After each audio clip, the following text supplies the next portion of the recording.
este momento la iglesia, que somos tú y yo, necesitamos levantarnos con un mensaje de fe, con un mensaje de confianza, con un mensaje de seguridad de que Dios está al control, Dios es real y Él es más grande que cualquier vicisitud, cualquier virus, cualquier angustia que podamos estar enfrentando en estos momentos. Así es que gracias de todo corazón. Evidentemente que para nosotros poder llevar ese mensaje de esperanza, nosotros necesitamos mantener esa comunión con Dios, porque si no, entonces, queriendo llevar mensaje de esperanza, vamos a sentirnos incapaces, incompetentes, porque no se puede sacar nada donde no hay nada. Así que para poder llevar ese mensaje, nosotros debemos estar seguros de que Dios es real. Bien, yo quiero compartir un mensaje, una reflexión espiritual hoy, mis queridos hermanos, basado en la lectura que fue leída. Vamos a ver el libro de Ruth. Ustedes conocen la historia de Ruth. Está allí después del libro de los jueces. Así que abran sus Biblias en el libro de Ruth para estudiar la palabra del Señor en esta hora. Prácticamente vamos a ver los 4 capítulos que conforman el libro de Ruth. Así que necesitamos tener la Biblia abierta. Inclinamos nuestros rostros y oramos delante del Señor. Querido Dios, te damos gracias. Gracias por tus cuidados. Gracias, Señor, por la vida. Gracias, Señor, porque en tu misericordia provee para nosotros. Provee alimento, provee un techo, provee amigos, provee una fe, provee una esperanza. En tu misericordia también ha provisto este medio de comunicación. Tu iglesia, Señor, se mantiene unida. Tu iglesia está siendo alimentada e inspirada a través de los medios virtuales. Y en esta hora te suplico, Señor, que tu Espíritu Santo pueda usarme, pueda bendecir mis labios, mi mente, mi corazón, y que tú puedas preparar el corazón, los oídos de tu pueblo, Señor, de tus hijos, para escuchar este mensaje. Padre, en tus manos estamos, en el nombre de Jesús. Amén. Bien, mis queridos, en el libro de Ruth nosotros vamos a encontrar una historia que comienza triste, una historia que comienza con un ambiente un tanto desolador, de frustración, de amargura, como ustedes bien conocen. La palabra de Dios dice en Ruth capítulo 1, versículo 1 hasta el 6, nos habla de la tragedia que experimentó Ruth y experimentó su familia. Así que yo quiero motivarles para que nosotros veamos estos primeros 6 versículos de Ruth capítulo 1. Dice la palabra del Señor: aconteció en los días que gobernaban los jueces, que hubo hambre en la tierra, y un varón de Belén, de Judá, fue a morar en los campos de Moab, él y su mujer, y 2 de los hijos suyos. El nombre de aquel varón era Elimelech, y el de su mujer, Noemí. Los nombres de sus hijos eran Mahalón y Kelión, efrateos de Belén de Judá. Llegaron pues a los campos de Moab y se quedaron allí, dice la palabra del Señor. ¿Qué pasó en el versículo 3? Y murió Elimelech, marido de Noemí, y quedó ella con sus 2 hijos. Y los cuales tomaron para sí mujeres moabitas. El nombre de una de ellas era Orfa y el nombre de la otra era Ruth. Y habitaron allí unos 10 años. Y murieron también los 2 hijos de Ruth, de Noemí, Mahlón y Kelión, quedando así la mujer. ¿Cómo quedó la mujer? Dice el texto: desamparada de sus 2 hijos y de su marido. Yo le pregunto, hasta aquí, ¿cuántas tragedias han golpeado la vida de Noemí? Cuando nosotros miramos el relato, vamos a ver que hasta ese momento 4 tragedias habían golpeado la vida de Noemí. 4 tragedias la habían golpeado, la habían sacudido hasta los cimientos. Número 1, la hambruna que hubo en su tierra, que la obligó a irse a un país extraño, a buscar comida, a buscar sobrevivencia. Y llega a este país extraño huyéndole al hambre que hay en su país, pero en 10 años de estar allí, pierde a su esposo, pierde a su hijo mayor y pierde a su hijo menor. Uno dice, wow, qué tragedia, qué amargura, qué mala suerte tenía Noemí. Le sale huyendo al hambre, se va a un país extraño, se le muere el esposo, se le muere el hijo, se le muere el otro hijo, no hay descendencia y ahora esta mujer se queda solo con la compañía de las esposas de los difuntos. Y en esa cultura, ustedes bien saben, hermanos, que ser mujer y ser mujer viuda era sinónimo de sufrimiento, de miseria. Así que dice la palabra del Señor que conociendo Noemí su situación crítica, decide regresar a su tierra. Como quien dice, para morirme aquí en el olvido, en la soledad, la frustración, la amargura, mejor me regreso a mi tierra. Cuando llega a su tierra, dice la palabra del Señor, que cuando llega a su tierra, la recibe. Pero antes de llegar a la tierra, nosotros conocemos un incidente bien interesante donde hay una proclama de fe muy inspiradora. Es la actitud de una de las esposas de los difuntos de nombre Ruth. Dice el capítulo 1, versículo 15 hasta el 18, es un texto bien interesante. Leemos Ruth capítulo 1, verso 15 hasta el 18. Respondió Ruth, no me ruegues que te deje y que me aparte de ti, porque a donde quiera que tú fueres, yo iré, y a donde quiera que vivieres, viviré, y tu pueblo será mi pueblo, y tu Dios será mi Dios. Donde tú murieres, moriré yo, y allí seré sepultada. Así me haga Jehová, y aún me añada, que solo la muerte hará separación entre nosotras dos. Versículo 18. Y viendo Noemí que estaba tan resuelta a ir con ella, no dijo más. Y ambas emprendieron el viaje de regreso a la tierra de Noemí. Mis queridos hermanos, cuando nosotros vemos el versículo 18, vamos a ver la condición en la cual Noemí llega de regreso a la tierra de Belén. Anduvieron pues ellas dos hasta que llegaron a Belén. Y aconteció que habiendo entrado en Belén, toda la ciudad se conmovió por causa de ellas y decían, ¿no es esta Noemí? Me llama mucho la atención, queridos hermanos, que toda la ciudad se conmovió por causa de ella. Y la pregunta era, ¿no es esta Noemí? ¿Qué ustedes pueden ver en ese texto? Nosotros podemos darle mucha lectura entre líneas a ese texto. Una lectura es que Noemí cuando se fue de su tierra, evidentemente no era una desconocida en su ciudad, porque cuando llegó, toda la ciudad sabía que esa era Noemí.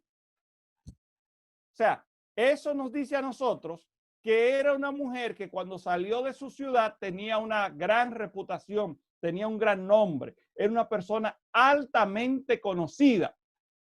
Yo podría decir entonces que se fue de su tierra siendo una señora honorable, una gran señora, respetada, conocida, apreciada por toda la ciudad. Y entonces viene la expresión de sorpresa en la pregunta. ¿No es esta Noemí?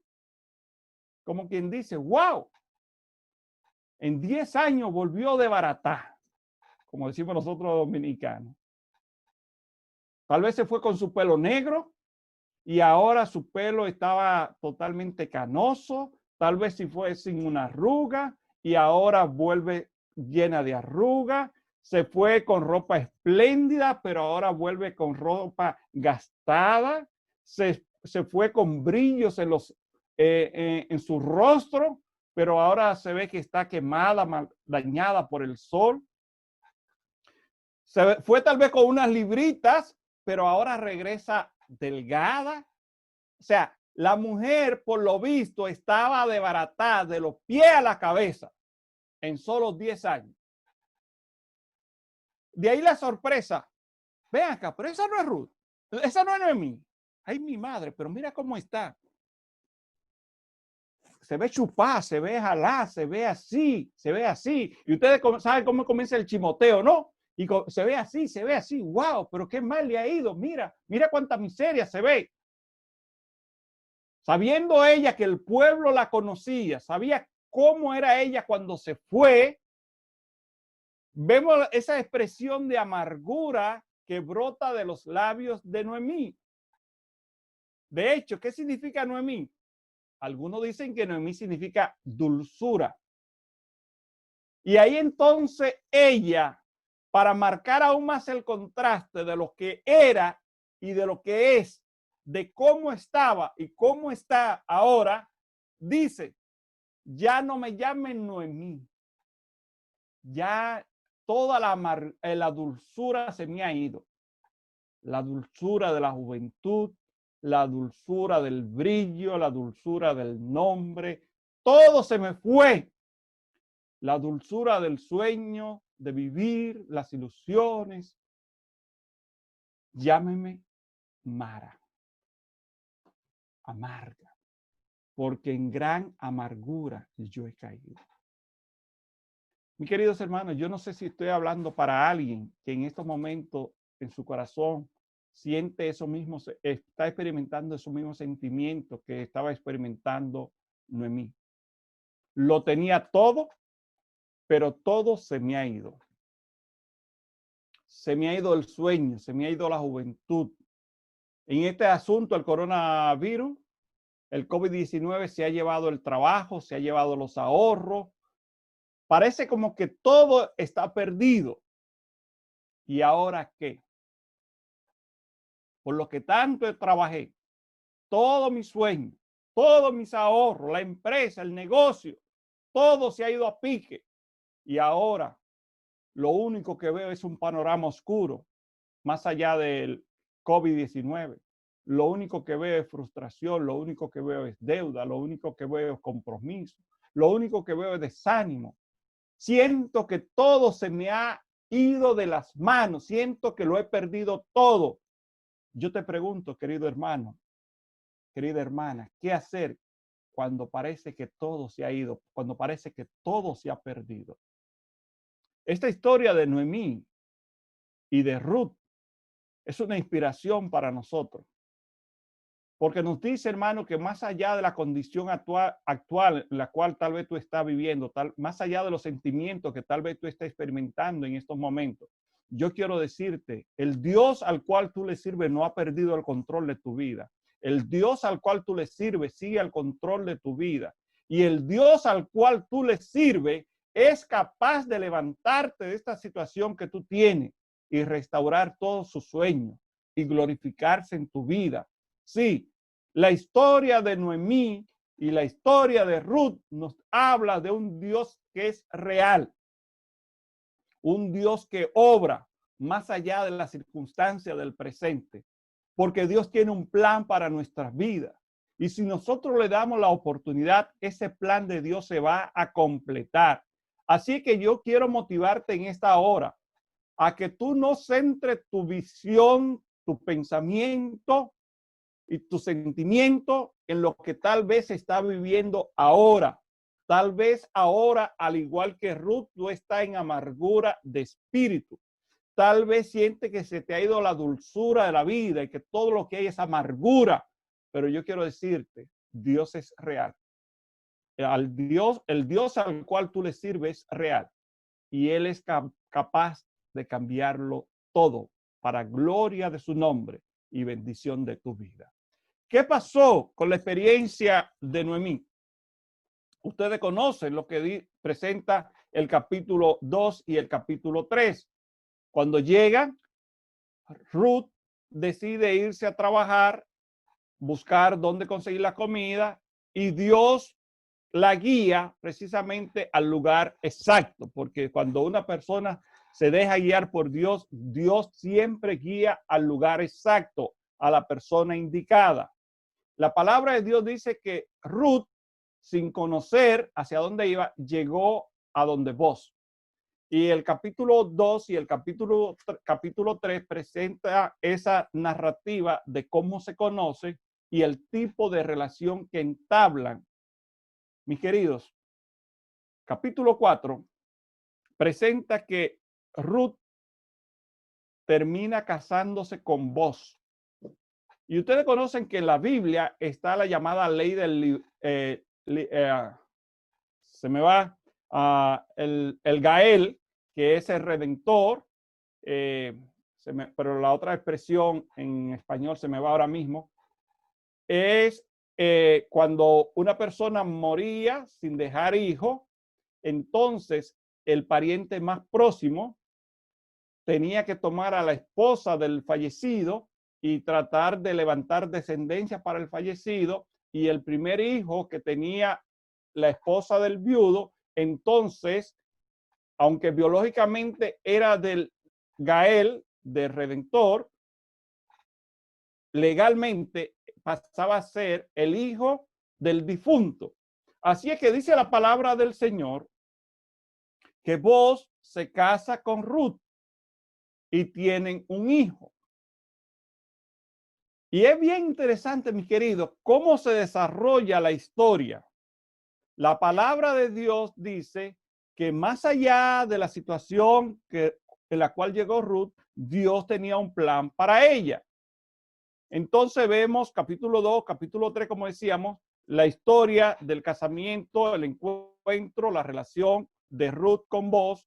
Capítulo 4 dice que Ruth tiene un hijo de parte de Boaz. Y vamos a leer el versículo 14 y el versículo 15. Bueno, voy a leer desde el versículo 12, queridos. Y vemos la bendición que le dan a Boaz cuando decide casarse con Ruth. Y sea tu casa como la casa de Fares, el que Tamar dio a luz a Judá, por la descendencia que esa joven te dé de Jehová. Y Boaz, pues, tomó a Ruth y ella fue su mujer, y se llegó a ella, y Jehová le dio que concibiese y diese a luz un hijo. Versículo 14. Y las mujeres decían a Noemí. ¿Qué le decían las mujeres a Noemí? Loado sea Jehová, bendecido sea el Dios de Israel, Jehová, que hizo que no te faltase hoy pariente, cuyo nombre sea celebrado en Israel. Versículo 15. El cual será restaurador de tu alma y sustentará tu vejez, pues tu nuera que te ama lo ha dado a luz, y ella es de más valor para ti que 7 hijos. Oigan cómo el pueblo veía esa mujer que llegó derrotada, esa mujer que llegó con todos sus sueños rotos, esa mujer que decía, ya no me llamen Noemí porque se me fue la dulzura de la vida y ahora yo lo único que veo y lo único que siento y lo único que saboreo es amargura. Ahora, en poco tiempo, la están alabando. Y le están diciendo, tú eres una mujer bienaventurada, Noemí. Porque mira, ahora ya tú tienes descendencia. Y no solo tienes descendencia a través del hijo que le acaba de nacer a Ruth. Tú tienes descendencia en la persona misma de Ruth. Porque esa Ruth es una muchacha tan buena que esa muchacha vale por 7 hijos. Wow, qué privilegio, ¿no? Y la palabra de Dios dice, y ustedes saben, mis queridos, quién llegó a ser ese muchacho que nació. Dice la palabra de Dios que ese muchacho le pusieron por nombre, al niño que nació, le pusieron por nombre Obed. Y Obed llegó a ser el padre de Isaí. E Isaí llegó a ser el padre de David. Así que cortando el proceso generacional, el niño que nació era el abuelo de David. Y a través de David llegó Salomón. Y a través de Salomón, toda esa generación de reyes, esa descendencia real.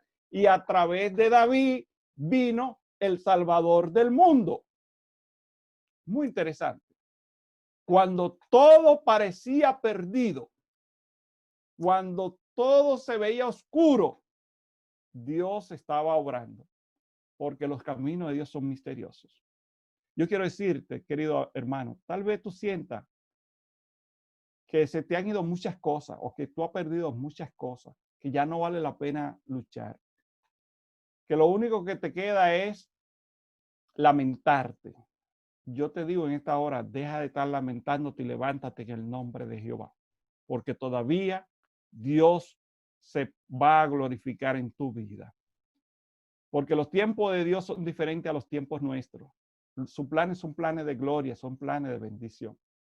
Y mientras pensaba en esto, me llegó a la mente una historia conocida por ustedes, amada por todos nosotros, la historia de Moisés. Todos nosotros sabemos que Moisés fue criado como un príncipe, como heredero al trono de Egipto, faraón de Egipto, heredero al trono faraónico de Egipto. Y Moisés, que siempre mantuvo esa visión de liberación para su pueblo, pensaba, cuando llegue al trono de Egipto y cuando me siente allí desde el trono, entonces yo voy a legislar y yo voy a restaurar las condiciones sociales del pueblo y yo voy a trabajar en favor del pueblo, porque Moisés se identificaba con el pueblo de Israel y entonces él soñaba. Así que Moisés fue educado para ser el faraón, para ser heredero al trono. Pero sabemos que Moisés cometió un error. Mató al Egipto y entonces a través del chismecito que se difundió por allí, Moisés tuvo que salir huyendo. ¿Qué edad tenía Moisés cuando salió de Egipto huyendo? Porque tenía miedo a morir. Bueno, lo iban a matar realmente. La palabra de Dios dice que Moisés ya era un hombre de 40 años. Así que llega al desierto. ¿Qué tiempo permaneció Moisés en el desierto? 40 años. Imagínate cómo era el rostro, la vestimenta, la figura de Moisés cuando salió huyendo de Egipto. Fuerte, hermoso, bien comido, con un rostro bien saludable. De repente a vivir en el desierto 40 años. ¿Qué hay en el desierto? En el desierto lo único que hay es mucho polvo.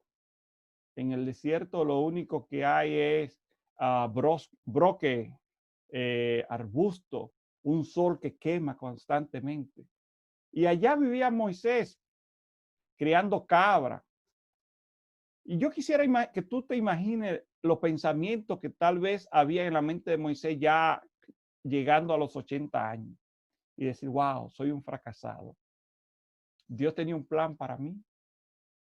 Yo cometí un error. Frustré los planes de Dios. pude haber sido el libertador del pueblo, pude haber ayudado al pueblo si yo no hubiera cometido ese error, y si yo no hubiera cometido ese error, y si yo hubiera procedido de otra manera, y así, y así, y así. Y me imagino que por otro lado, Satanás diciéndole, fracasado, fracasado, fracasado, fracasado, no, tú bueno para nada, bueno para nada, bueno para nada. Sí, mis hermanos, porque cuando estamos en el piso, Satanás trata de ponernos el pie sobre el cuello para ¡pah!, terminar de asfixiarnos. Y esa era la condición de Moisés. Pero yo quiero decirte, cuando Moisés sentía que ya todo estaba acabado para él, apenas comenzaba el plan de Dios para la vida de Moisés. Porque a los 80 años, cuando Moisés se sentía fracasado, cuando pensaba que tal vez voy a morir aquí en el anonimato, sepultado en el desierto, olvidado, de ahí Dios lo sacó para glorificarse en la vida de Moisés y para hacer de Moisés un gran nombre y para dejar un legado para la historia. Y ese hombre que estaba allí en el olvido, Dios lo sacó y lo convirtió en el más grande de todos los legisladores y en el más grande de todos los líderes. Y la obra humana de importancia, de impacto trascendental. Y hoy es el gran Moisés. ¿Qué hacer? ¿Qué actitud tomar, hermano, cuando sentimos que todo está perdido? Yo quiero decirte, no te rindas en el nombre de Jehová. Sigue soñando. Síguele orando a ese Dios que te creó. Sigue confiando en ese Dios, porque mientras haya vida, hay esperanza. Y tal vez tú sientas que ya no puede más y ya tú sientes que lo único que te espera es la muerte. Yo quiero decirte, Dios tiene un plan para tu vida. Abre tu corazón a Dios y permite, ruégale al Señor que ese plan se pueda completar en tu vida. Ustedes conocen la franquicia de venta de pollo frito, Kentucky Fried Chicken. ¿Cuántos la conocen? Vamos a ver, levanten la mano. Están en mute, pero la conocen. Tenemos McDonald's, tenemos Burger King, tenemos Subway y tenemos Kentucky Fried Chicken. No sé cuántos de ustedes conocen la historia del fundador de esta franquicia, de esta gran empresa.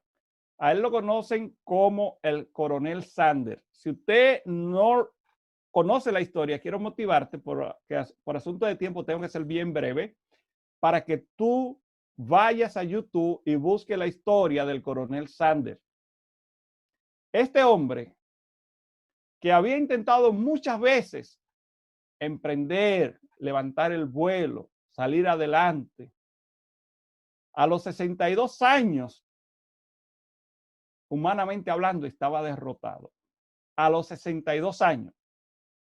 A los 62 años, cuando ya lo único que pensaba es me voy a morir y todo mi sueño y todo mi esfuerzo quedarán en la nada.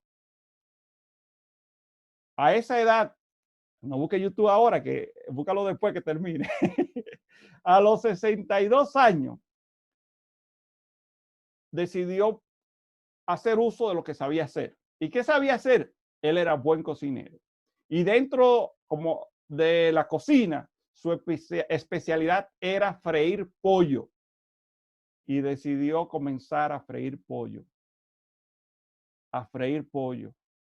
Y cada vez que un pollito de eso veía al coronel Sanders, se le doblaban las piernitas porque sabía que era para la olla que iba. Y el hombre a los 62 años, después de haber fracasado tantas y tantas y tantas veces, decidió intentarlo de nuevo. Y a esa edad estableció esta franquicia de comida rápida. Y quiero decirte que ese hombre que a los 62 años lo que tenía era una pensión de $105 mensual. Óyelo bien, una pensión del gobierno de $105 mensual. Murió siendo uno de los hombres más ricos del mundo, porque su negocio prosperó y prosperó y se expandió y se expandió. Murió siendo un hombre sumamente millonario. Y hoy todavía se habla de ese espíritu de perseverancia, de emprendurismo del coronel Sanders. Murió a los 90 años. Pensaba que iba a morir más temprano, pero murió a los 90 años finalmente. Así es que lo que él no pudo disfrutar en toda la juventud y cuando pensaba que todo se había acabado para él y que todos sus sueños estaban rotos, cuando estaba quebrado, apenas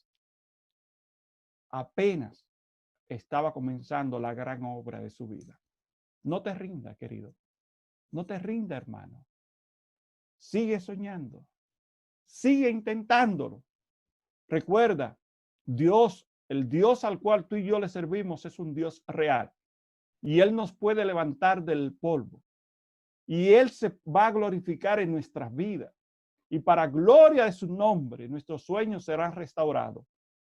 Y esa situación por la cual tal vez tú estás pasando en estos momentos, la situación que ha traído sobre todos nosotros, esta crisis, esta pandemia, en el nombre de Jehová, una de dos cosas van a suceder. Y te lo digo con toda certeza de fe. O esto se resuelve y todo pasa, o finalmente entramos en el desenlace de los eventos finales y nos preparamos para la segunda venida de Cristo. Cualquiera de las dos es buena. Si se mejora, amén, gloria a Dios. Pero si no se mejora y ya todo da curso al desenlace de los eventos finales, culminando con la gloriosa venida de nuestro Señor Jesucristo, recuerda que ese es el sueño más anhelado de nosotros como cristianos. Por lo tanto, querido hermano, quiero dejar contigo un par de citas bíblicas. Jeremías capítulo 29, verso 11. Es un texto que tú conoces. Jeremías capítulo 29, verso 11. Yo sé los planes que tengo para ti. Dios tiene planes para ti. Dios tiene sueños para ti. No te rindas. Ponte en las manos de Dios. Renueva tu confianza en el Señor y deja que esos planes que Dios tiene para ti se cumplan. Otra cita, Salmo 37, 4. Deleítate en Jehová. Concentra tu mente en Jehová. Enfócate en Jehová y Él te concederá los deseos de tu corazón. Enfócate, mantente enfocado. El punto de enfoque para nosotros, hermano, sigue siendo Jehová. Y finalmente, Habacuc, capítulo 3, verso 17, un texto que quiero leer en esta hora. Habacuc, capítulo 3, verso 17. Tú conoces esta porción bíblica.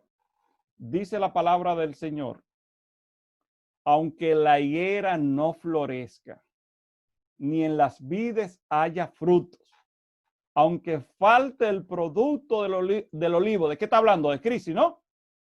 Y aunque los labrados no den mantenimiento y las ovejas sean quitadas de la majada y no haya vacas en los corrales, con todo, yo me alegraré en Jehová y me gozaré en el Dios de mi salvación.